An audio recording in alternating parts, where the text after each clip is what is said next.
17장. 블레셋 사람들이 그들의 군대를 모으고 싸우고자 하여 유다에 속한 소고에 모여 소고와 아세가 사이의 에베스 다밈에 진침해 사울과 이스라엘 사람들이 모여서 엘라 골짜기에 진치고 블레셋 사람들을 대하여 전열을 벌였으니 블레셋 사람들은 이쪽 산에 섰고 이스라엘은 저쪽 산에 섰고 그 사이에는 골짜기가 있었더라. 블레셋 사람들의 진영에서 싸움을 도두는 자가 왔는데 그의 이름은 골리앗이요 가드 사람이라. 그의 키는 6규빗 한 뼘이요 머리에는 놋 투구를 썼고 몸에는 비늘 갑옷을 입었으니 그 갑옷의 무게가 놋 5,000세겔이며 그의 다리에는 놋 각반을 쳤고 어깨 사이에는 놋 단창을 메었으니 그 창자루는 배틀채 같고 창날은 철 600세겔이며 방패든 자가 앞서 행하더라. 그가 서서 이스라엘 군대를 향하여 외쳐 이르되 너희가 어찌하여 나와서 전열을 벌였느냐? 나는 블레셋 사람이 아니며 너희는 사울의 신복이 아니냐? 너희는 한 사람을 택하여 내게로 내려보내라. 그가 나와 싸워서 나를 죽이면 우리가 너희의 종이 되겠고 만일 내가 이겨 그를 죽이면 너희가 우리의 종이 되어 우리를 섬길 것이니라.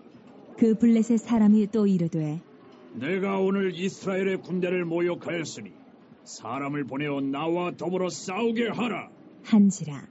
사울과 온 이스라엘이 블레셋 사람의 이 말을 듣고 놀라 크게 두려워하니라.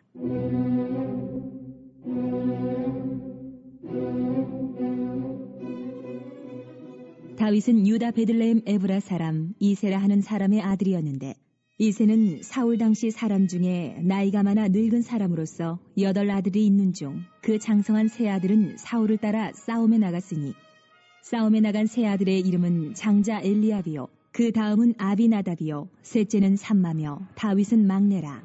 장성한 세 사람은 사울을 따랐고 다윗은 사울에게로 왕래하며 베들레헴에서 그의 아버지의 양을 칠 때에 그 블레셋 사람이 40일을 조석으로 나와서 몸을 나타내었더라. 이새가 그의 아들 다윗에게 이르되 지금 내 형들을 위하여 이 볶은 곡식 한 에바와 이 떡 10덩이를 가지고 진영으로 속히 가서 네 형들에게 주고 이 치즈 10덩이를 가져다가 그들의 천부장에게 주고 네 형들의 안부를 살피고 증표를 가져오라. 그때에 사울과 그들과 이스라엘 모든 사람들은 엘라 골짜기에서 블레셋 사람들과 싸우는 중이더라. 다윗이 아침에 일찍이 일어나서 양을 양 지키는 자에게 맡기고 이새가 명령한 대로 가지고 가서 진영에 이른즉 마침 군대가 전장에 나와서 싸우려고 고함치며 이스라엘과 블레셋 사람들이 전열을 벌이고 양군이 서로 대치하였더라.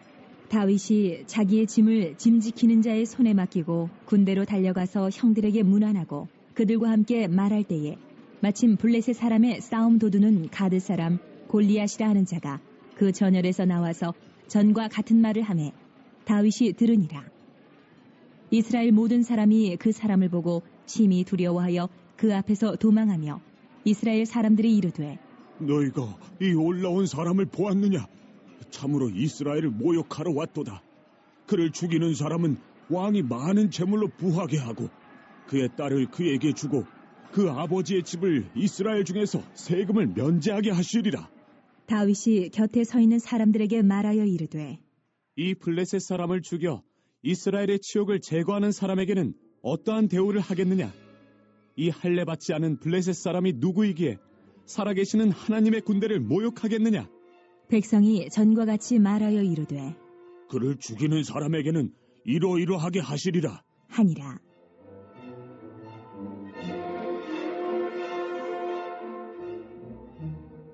큰형 엘리압이 다윗이 사람들에게 하는 말을 들은지라 그가 다윗에게 노를 바라여 이르되 내가 어찌하여 이리로 내려왔느냐? 들에 있는 양들을 누구에게 맡겼느냐? 나는 내 교만과 내 마음의 완악함을 아노니 내가 전쟁을 구경하러 왔도다. 다윗이 이르되 내가 무엇을 하였나이까? 어찌 이유가 없으리이까? 하고 돌아서서 다른 사람을 향하여 전과 같이 말하매 백성이 전과 같이 대답하니라. 어떤 사람이 다윗이 한 말을 듣고 그것을 사울에게 전하였으므로 사울이 다윗을 부른지라. 다윗이 사울에게 말하되 그로 말미암아 사람이 낙담하지 말 것이라. 주의 종이 가서 저 블레셋 사람과 싸우리이다. 하니 사울이 다윗에게 이르되 네가 가서 저 블레셋 사람과 싸울 수 없으리니 너는 소년이요 그는 어려서부터 용사임이니라. 다윗이 사울에게 말하되 주의 종이 아버지의 양을 지킬 때에 사자나 곰이 와서 양떼에서 새끼를 물어가면 내가 따라가서 그것을 치고 그 입에서 새끼를 건져내었고 그것이 일어나 나를 해하고자 하면 내가 그 수염을 잡고 그것을 쳐 죽였나이다. 주의 종이 사자와 곰도 쳤은즉 살아계시는 하나님의 군대를 모욕한 이 할례받지 않은 블레셋 사람이리이까 그가 그 짐승의 하나와 같이 되리이다. 또 다윗이 이르되 여호와께서 나를 사자의 발톱과 곰의 발톱에서 건져내셨은즉 나를 이 블레셋 사람의 손에서도 건져내시리이다. 사울이 다윗에게 이르되 가라. 여호와께서 너와 함께 계시기를 원하노라.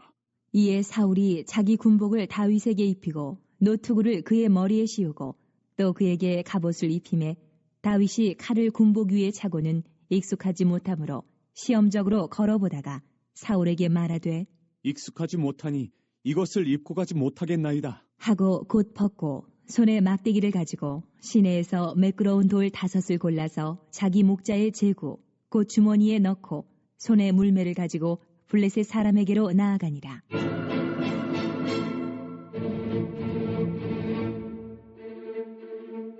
블레셋 사람이 방패든 사람을 앞세우고 다윗에게로 점점 가까이 나아가니라. 그 블레셋 사람이 둘러보다가 다윗을 보고 업신여기니 이는 그가 젊고 붉고 용모가 아름다움이라. 블레셋 사람이 다윗에게 이르되 내가 나를 개로 여기고 막대기를 가지고 내게 나왔느냐? 하고 그의 신들의 이름으로 다윗을 저주하고 그 블레셋 사람이 또 다윗에게 이르되 내게로 오라. 내가 네 살을 공중의 새들과 들짐승들에게 주리라. 하는지라.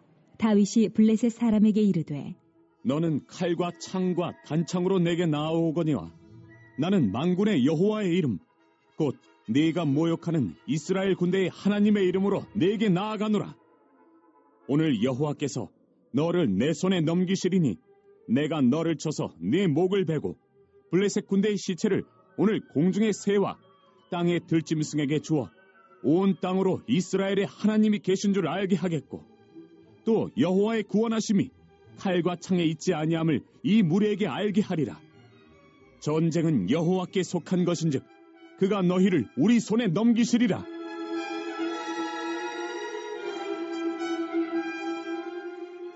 블레셋 사람이 일어나 다윗에게로 마주 가까이 올 때에 다윗이 블레셋 사람을 향하여 빨리 달리며 손을 주머니에 넣어 돌을 가지고 물매로 던져 블레셋 사람의 이마를 치매 돌이 그의 이마에 박히니 땅에 엎드러지니라. 다윗이 이같이 물매와 돌로 블레셋 사람을 이기고 그를 쳐 죽였으나 자기 손에는 칼이 없었더라. 다윗이 달려가서 블레셋 사람을 밟고 그의 칼을 그 칼집에서 빼내어 그 칼로 그를 죽이고 그의 머리를 베니 블레셋 사람들이 자기 용사의 죽음을 보고 도망하는지라. 이스라엘과 유다 사람들이 일어나서 소리 지르며 블레셋 사람들을 쫓아 가이와 에그론 성문까지 이르렀고 블레셋 사람들의 부상자들은 사라임 가는 길에서부터 가드와 에그론까지 엎드러졌더라.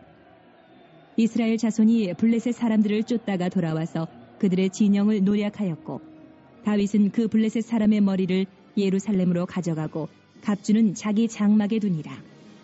사울은 다윗이 블레셋 사람을 향하여 나아감을 보고 군사령관 아브넬에게 묻되 아브넬아, 이 소년이 누구의 아들이냐? 아브넬이 이르되 왕이여, 왕의 사심으로 맹세하옵나니 내가 알지 못하나이다. 하매 왕이 이르되 너는 이 청년이 누구의 아들인가 물어보라. 하였더니 다윗이 그 블레셋 사람을 죽이고 돌아올 때에 그 블레셋 사람의 머리가 그의 손에 있는 채 아브넬이 그를 사울 앞으로 인도하니 사울이 그에게 묻되 소년이여, 누구의 아들이냐? 하니 다윗이 대답하되 나는 주의 종 베들레헴 사람 이새의 아들이니이다. 하니라. 어제 16장에서 우리가 살펴본 대로 하나님은 특별히 이새의 그 아들들 중에서 막내였던 다윗을 선택해서 이스라엘을 섬기는 두 번째 왕으로 그렇게 기름 부었다고 말씀드렸죠. 자, 그런데 다윗이 이렇게 기름 부어 선택받은 이유가 분명히 있었다고 했습니다. 사람을 선택하여 쓰실 때 하나님께서는 절대로 그 사람의 용모나 어떤 외모나 스펙 이런 거 보시지 아니하시고 그 사람의 중심, 즉 마음을 보시고 쓰신다고 했죠. 그래서 자신에게 맡겨진 그 양떼를 위해서 비록 짐승임에도 불구하고 그런 맡겨진 그 양떼를 위해서 자신의 생명까지도 불사할 만큼 양떼를 사랑하는 이 다윗의 그 열정 가운데 영원 사랑의 이러한 마음을 하나님께서 발견하신 것이죠. 그래서 그 마음 중심이 곧 우리를 위해서 우리가 아직 죄인 되었을 때 참으로 하나님을 대적하고 또 죄지은 아무 가치 없는 마치 짐승과도 같은 그런 우리지만 그런 우리를 위해서 십자가에서 목숨을 불사하시까지 하셨던 그 하나님의 마음과 이 다윗의 마음이 이렇게 합한 그러한 마음이기 때문에 그래서 하나님께서 다윗을 선택하셨다라고 하는 점을 어제 새벽에 한번 생각해 보게 되었습니다. 그러니까 이제 이렇게 하나님께 선택받아서 이렇게 쓰임 받는 사람들은 이렇게 다 이유가 있는 거예요. 분명한 이유가 있는 거예요. 근데 오늘 새벽에는 오늘 좀 반대되는 그러한 측면을 우리가 좀 살펴보기를 원합니다. 즉 하나님께 쓰임 받는 사람이 그렇게 다윗처럼 쓰임 받는 이유가 분명히 있는 것처럼 반대로 하나님께 쓰임 받고 싶어도 쓰임 받지 못하고 하나님께 이렇게 배제되어 버리는 그런 사람들이 있다는 거예요. 그렇게 되는 이유가 또 있다는 것입니다. 특히 오늘 읽으신 17장은 이 다윗과 이제 골리앗이 싸우는 장면을 담은 너무나도 유명한 그러한 말씀이죠. 특별히 이제 핵심이 되는 다윗과 골리앗의 이 싸움이 이제 이 장에서의 아주 진수이고 핵심인데 이 부분에 대해서는 이제 금주 수요 예배 때 담임 목사님께서 깊이 있게 다뤄주실 것이기 때문에 저는 좀 그 부분 좀 생략을 하고 오늘 새벽에는 이제 특별히 아버지의 심부름으로 이제 전쟁터에 이제 다윗이 방문을 합니다. 그런데 그의 형 엘리압과 이렇게 대면하는 그러한 모습이 나오는데 그 모습을 좀 중점적으로 우리가 살펴보면서 하나님께 쓰임 받고 싶어도 쓰임 받지 못하는 사람들 어떤 모습인지 우리가 좀 생각해 보기를 원합니다. 어제 새벽에 우리가 살펴본 대로 다윗의 이제 다른 형제들의 경우에는 사무엘 선지자 앞에 설을 보이며 지나갈 때 그 누구도 선택을 받지 못했지요. 특히 사무엘 선지자가 볼 때에 이 외모적으로 볼 때 참 훌륭하게 보였던 이 장남 엘리압의 경우는요. 이제 사무엘 선지자가 이 사람이다. 이 사람이 하나님이 선택한 사람이다. 확신을 했지만 하나님은 그를 선택하지 않으셨지요. 사무엘 선지자 같은 경우에는요, 오랫동안 이 선지자의 사명을 감당하면서 이스라엘을 아주 극진히 섬겨왔던 사람이기 때문에 그동안 이스라엘의 많은 사람들을 만나왔던 그러한 사람입니다. 그래서 그는 그냥 얼굴만 딱 대충 봐도 그 사람이 대략 어떤 사람인지 알만한 영적 통찰력을 갖추고 있는 사람이 이 사무엘 선지자이거든요. 그런 사무엘 선지자가 이새의 아들 이 엘리압을 딱 보는 순간 이 사람이 바로 하나님이 선택한 사람이구나 이렇게 판단해 버립니다. 나름대로 이 사람을 볼 줄 아는 통찰력을 가졌다라고 하는 사무엘이 그렇게 쉽게 딱 판단하는 것을 보면 엘리압은 정말 누가 보더라도 그의 용모나 그의 키 또 그의 인상 등을 통해서 이 왕이 될 만한 자격이 충분히 갖춰져 있는 그러한 인물이 아닌가 이렇게 생각해 볼 수가 있다는 것이죠. 그런데 사무엘 선지자도 그랬고 모든 사람들이 그렇게 판단할 수 있을지는 모르겠지만 정작 하나님의 판단은 달랐어요. 사무엘상 16장 7절을 다시 한번 제가 말씀드리면 이렇게 돼 있죠. 그의 용모와 키를 보지 말라. 내가 이미 그를 버렸노라. 하나님 이렇게 말씀하세요. 사무엘 선지자는 이 사람이 선택한 사람이 아닌가 판단하는데 하나님은 버렸대요. 이미 이 엘리압을 버렸다. 이렇게 말씀하실 만큼 하나님은 전혀 엘리압을 하나님이 택하고 싶은 그러한 어떤 그 기준에 전혀 맞지 않는 사람이다. 그냥 제쳐놓고 있다. 이것을 우리가 알 수가 있습니다. 근데 하나님께서 아무런 이유도 없이 엘리압을 쓰시기를 그렇게 기뻐하지 않으셨을까요? 이유가 있다는 거예요. 그 사람을 이렇게 배제하는 이유. 내가 이미 그를 버렸다. 이 엘리압은 안 돼. 이렇게 하시는 이유가 있다는 거예요. 오늘 읽으신 이 본문 어떤 상황입니까? 다윗이 지금 아버지의 심부름으로 형 엘리압이 출전하고 있는 전쟁터에 방문을 합니다. 근데 마침 이 블레셋의 장수죠, 이 골리앗이 막 하나님을 조롱하고 있는 소리를 이 다윗이 듣게 됩니다. 이때 하나님을 평상시에도 굉장히 뜨겁게 사랑했던 다윗이기 때문에 그런 소리를 듣고 가만히 있을 수가 없죠. 막 거룩한 그러한 분노를 막 느끼면서 사람들에게 막 씩씩대면서 이렇게 묻습니다. 26절을 다 같이 한번 봉독하겠습니다. 자, 시작. 다윗이 곁에 서 있는 사람들에게 말하이르되 이 블레셋 사람을 죽여 이스라엘의 치욕을 제거하는 사람에게는 어떠한 대우를 하겠느냐? 이 할례 받지 않은 블레셋 사람이 누구이기에 살아계신 하나님의 군대를 모욕하느냐? 그렇습니다. 이 할례 받지 않은 이방인 따위가 누구이기에 감히 살아계신 하나님의 군대를 저토록 모욕하느냐?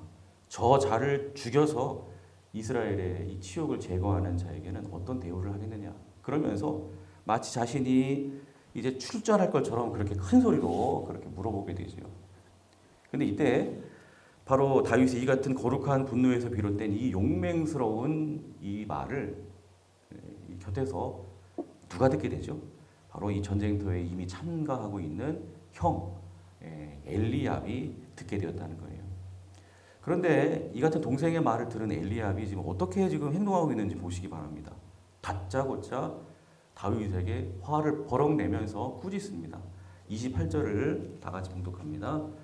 큰 형 엘리압이 다윗이 사람들에게 하는 말을 들은지라 그가 다윗에게 노를 바라여 이르되 네가 어찌하여 이리로 내려왔느냐? 들에 있는 양들은 누구에게 맡겼느냐? 나는 네 교만과 내 마음의 완악함을 아노니 네가 전쟁을 구경하러 왔도다. 이렇게 말하면서 다윗을 막 책망을 하고 있다는 것이죠. 그런데 조금만 생각해 보면 이렇게 다윗을 향하여 불같이 화를 내면서 말하고 있는 이 엘리압의 책망은요, 이 위험한 전쟁터에 나온 다윗이 정말 걱정돼서, 동생이 정말 걱정돼서 하는 말 같지가 않아요. 그렇죠? 정말 다윗이 걱정되었다면 이렇게 말해야 되겠습니까? 야, 다윗아, 여기 정말 위험한 곳이야. 빨리 형들에게 줄 이 도시락 빨리 주고 너는 빨리 집으로 돌아가라고.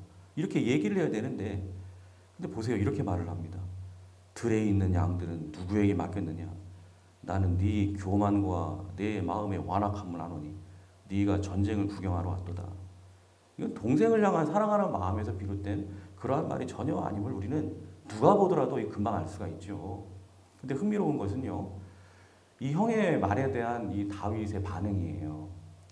다윗은 이렇게 다짜고짜 불같이 화를 내면서 자신을 책망하는 이 형의 태도에 대해서 별로 그렇게 크게 개의치 않는 모습을 보이고 있어요.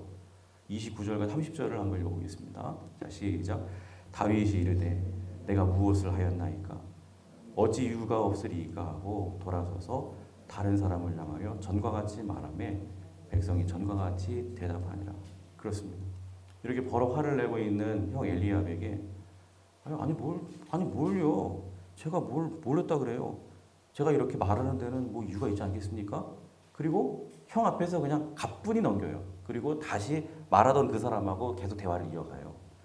그러니까 아무 일도 없었다는 것처럼 그냥 형이 뭐라고 얘기하든 개의치 않는 이러한 다윗의 모습을 보게 됩니다. 여러분 생각해 보세요. 다윗은 형 엘리압이 이렇게 막 자신에게 버럭 화를 내면서 네가 막 교만하다, 완악하다, 네가 치고 있던 양떼는 어떻게 하고 여기 왔느냐, 막 불성실하다는 식으로 막 그렇게 비난을 할 때에 보통 다른 사람들 같은 경우는 감정이 막 상하고 막 기분이 나빠가지고 아이고 형님 뭐 그런 얘기를 하냐고 그러면서 막 그냥 감정적으로 막 대응하고 그렇게 할 수도 있을 것 같아요. 그런데 다윗은요 그렇게 안 해요. 대수롭지도 않게 그냥 누가 뭐 막말로 뭐 누가 짓나 보다 그냥 그런 식으로 그냥 넘겨버려요. 가뿐히. 이유는 간단합니다.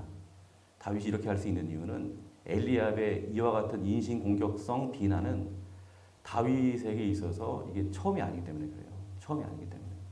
즉 화를 내고 비난하는 이 엘리압의 모습은 평상시의 엘리압의 모습이고 그게 평상시의 엘리압의 인격이라는 거예요.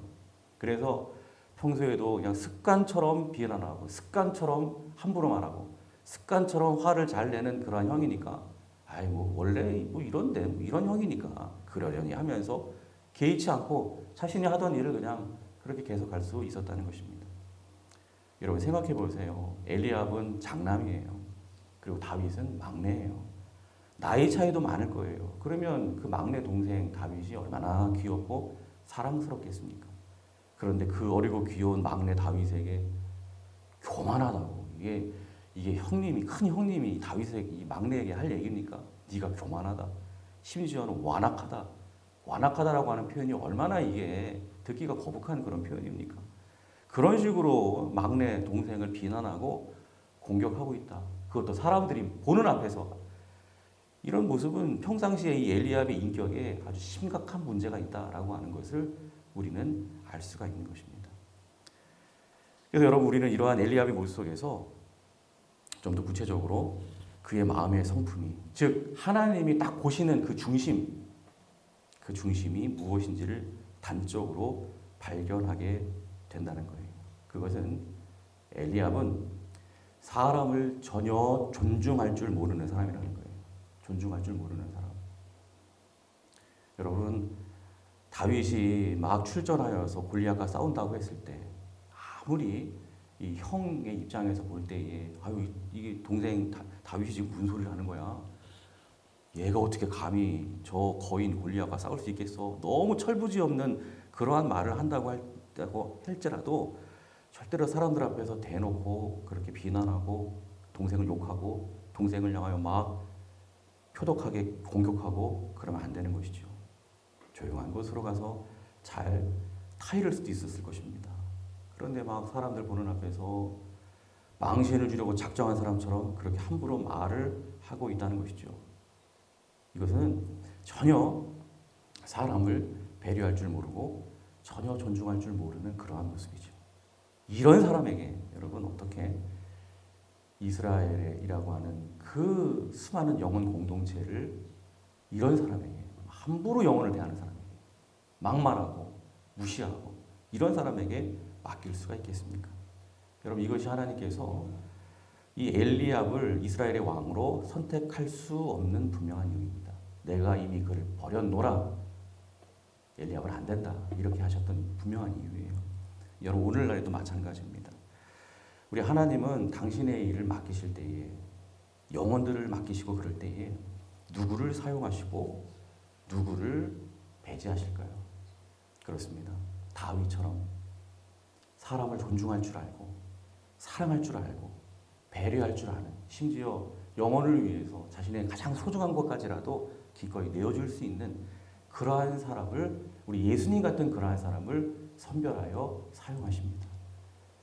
여러분 다윗이 훗날에 아둘람 굴에서 어떠한 모습을 보이죠? 소외된 사람들을 배려를 하죠.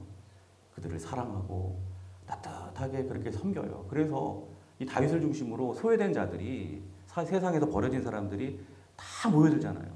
그렇게 극진히 사랑하고 섬겨주는 거예요.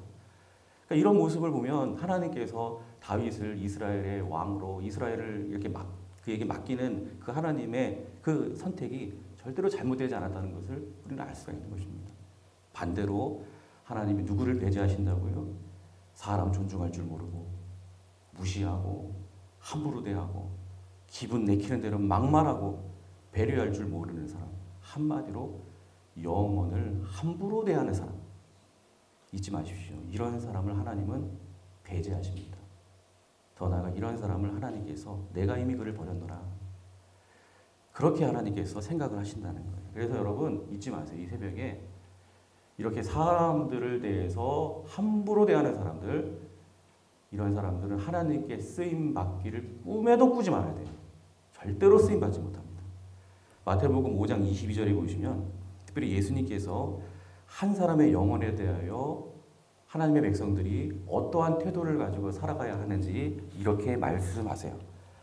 나는 너희에게 이르노니 형제에게 노하는 자마다 심판을 받게 되고 형제에 대하여 라가라 하는 자는 공회에 잡혀가게 되고 미련한 놈이라 하는 자는 지옥불에 들어가게 되리라. 예수님의 말씀이에요. 여기 보니까 세 가지 말씀. 형제에게 노하지 말라. 형제에게 라가라 하지 말라. 여기서 라가라고 하는 말은 무가치하다, 하찮다 이런 뜻입니다. 즉 형제를 하찮게 여기지 말라는 것이죠. 또 형제에게 미련한 놈이라고 말하지 말라. 그러니까 이 세 가지 예수님의 명령의 공통점이 무엇입니까? 한마디로 형제를 존중히 여겨라. 그렇게 존중하게 여기지 않으면 심판을 받게 될 것이고 잡혀가게 될 것이고 더 나아가 지옥불에 던져버리겠다. 예수님께서 이렇게까지 무섭게 영혼을 함부로 대하는 자들을 향해서 이렇게 경고를 하신다는 거예요. 왜 이렇게 예수님께서 막 진노하시듯 형제를 존중히 여기지 않는 자들을 향해서 이렇게까지 경고하시면서 말씀하실까요? 그것은 여러분 잊지 마십시오. 영혼을 존중하지 않는 태도가, 형제를 존중하지 않는 태도가 바로 하나님을 존중하지 않는 태도와 직결되기 때문에 그렇습니다. 여러분, 사람은 누구나 하나님의 손에 의해서 창조된 걸작품입니다. 여러분 이것을 잊지 마십시오. 저와 여러분들은 참으로 소중합니다. 그래서 우리가 함께 불렀던 우리 찬송, 오늘 새벽 시간에 불렀죠. 날 사랑하심, 날 사랑하심. 성경에 써 있네요. 저와 여러분들은 하나님이 당신의 손으로 사랑스럽게 창조하신 하나님이 가장 소중히 여기시고 사랑하시는 최고의 걸작품인 줄로 믿습니다. 그래서 이 새벽에 좀 어색하지만 우리 함께 바라보시면서 성도님은 최고의 걸작품입니다. 이렇게 한번 얘기해 보실까요? 예. 그래서 그런 하나님의 최고의 걸작품을 존귀히 여겨드리고 소중하게 여겨드리고 존중해드리면 하나님은 그렇게 기뻐하세요. 마치 이것은 어떤 예술가가요, 열심히 땀을 흘리고 막 심혈을 기울여서 어떤 예술품을 만들었는데, 근데 그 예술품을 보고 어떤 사람이 야 이것도 작품이냐 하면서 업신여기고 내가 발로 만들어도 이거보다 잘 만들겠다, 그런 식으로 무시하고 조롱하고, 그러면 그 작품을 그렇게 비하하는 것에 지나치는 것이 아니라 그 작품을 만든 예술가를 향하여 심하게 모독하고 비난하고 조롱하는 것과 똑같은 상황이 되는 것입니다. 그러나 그 작품을 존중히 여기면서 와 대단한 작품입니다, 너무 귀합니다 하면서 소중하게 다루고 최고의 찬사를 보내면 곧 그것이 그것을 만든 예술가를 높이는 것과 그 예술가를 찬사하는 것과 마찬가지라는 것이죠. 그래서 예수님께서는 이렇게 또 말씀하신 거예요. 마태복음 10장 42절에 누구든지 제자 이름으로 이 작은 자 중 하나에게 냉수 한 그릇이라도 주는 자는 내가 진실로 너에게 이르노니 그 사람이 결단코 상을 잃지 아니하리라. 그렇습니다. 하나님의 걸작품, 즉 하나님이 지극히 사랑하시는 영혼 한 사람을 그가 아무리 세상에서 대접받지 못하는 소자라고 할지라도 그럼에도 불구하고 나는 저 영혼을 소중하게 여기겠습니다, 사랑하겠습니다, 섬기겠습니다, 대접하겠습니다 하면서 냉수 한 그릇이라도 이렇게 대접하게 될 때 그것이 곧 하나님을 존중히 여기는 태도이고 하나님을 사랑하는 태도이고 하나님을 대접하는 그러한 태도와 직결되는 것이기 때문에, 그래서 예수님께서는 기뻐하시면서 이런 사람 결단코 상을 잃지 아니할 것이다 약속하고 계시는 줄로 믿습니다. 그러므로 우리가 하나님께 다윗처럼 정말 귀하게 쓰임받는 성도가 되고 또 크게 쓰임받는 교회가 되어서 하나님이 많은 영혼들을 보내주시고 붙여주시고 이렇게, 그래서 그 영혼들을 맡아서 감당하는 교회, 날이 갈수록 부흥하는 그러한 교회가 되기를 우리가 원하는 마음이 우리에게 다 있는데요. 그럼 어떻게 해야 됩니까? 의외로 되게 간단해요. 영혼을 존중히 여길 줄 아는 다윗과 같은 태도를 가진 성도들로 우리가 하나가 되면 되는 줄로 믿습니다. 항상 서로가 서로를 바라볼 때마다 항상 존귀히 여기고, 세상에서는 뭐 그 사람이 어떤 위치에 있든지 뭐 어떤 뭐 입장에 있든지 그런 거 여러분 상관하지 마시고요. 그저 그 사람 형상 속에서 하나님을 바라보시면서 죽게 하듯이 하나님을 섬기듯이 모든 영혼들에 대하여, 모든 성도들에 대하여 존귀하게 여겨질 줄 아는 그러한 사랑 공동체로 우리 모두가 만들어 가시면 되는 것입니다. 그리고 하나님은 영혼들 보내주십니다. 맡겨주십니다. 우리 교회를 크게 축복하시고 크게 사용하실 줄로 믿습니다. 부디 오늘 주시는 말씀대로 영혼을 존중히 여기는 우리 모두가 되셔서 하나님께 다윗처럼 쓰임받는 복을 다 받아들이시기를 주님의 이름으로 축원합니다.